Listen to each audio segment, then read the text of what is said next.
ඉංග්‍රීසි උගන්වනවට අමතරව පොඩි වැඩක් පටන් ගන්න යන්නේ. ඔයත් කැමති නම් ඔයාගේ හඳහන මට කියලා බලව ගන්න.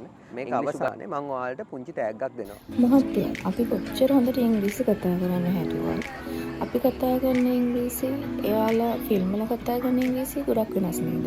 ඒක හරි. ඒකට හේතුව දන්නවද? ගොඩක් වෙලාවට ඉංග්‍රීසි මව් භාෂාව වෙච්ච ස්වදේශිකයෝ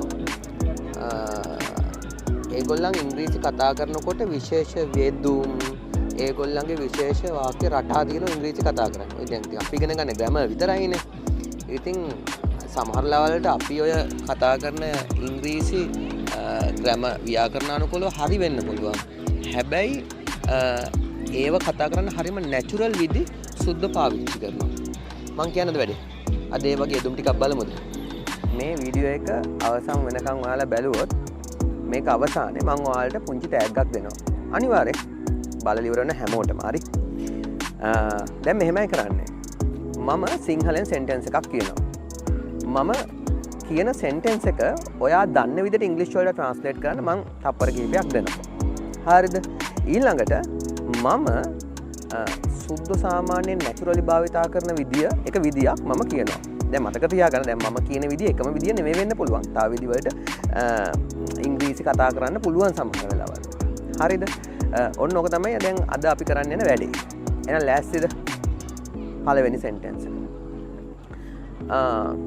මට නිින්ද ගියා.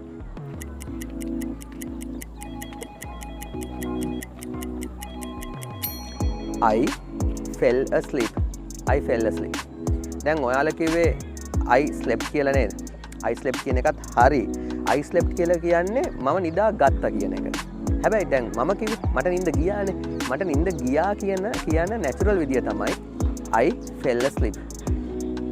මට ඒක අමතක වුණා.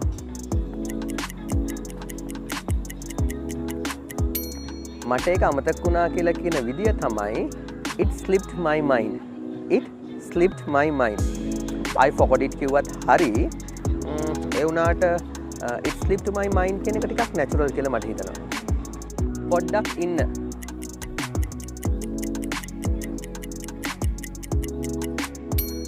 hang on a second. hang on a second. wait කියන වචනේ පාවිච්චි කරන්න පුළුවන්. හැබැයි hang on a second කියන එක යාළුවොත් එක්ක කතා කරද්දී ඔයාලට පාවිච්චි කරන්න පුළුවන්. අපි යමුද?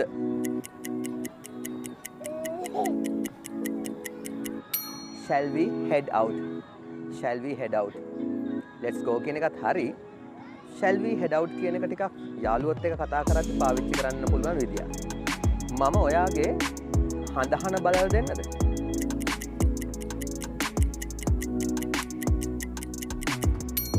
May I read your horoscope? May I read your horoscope? නේ? ඒක විහිළුවක් නෙමෙයි කිව්වේ. May I read your horoscope?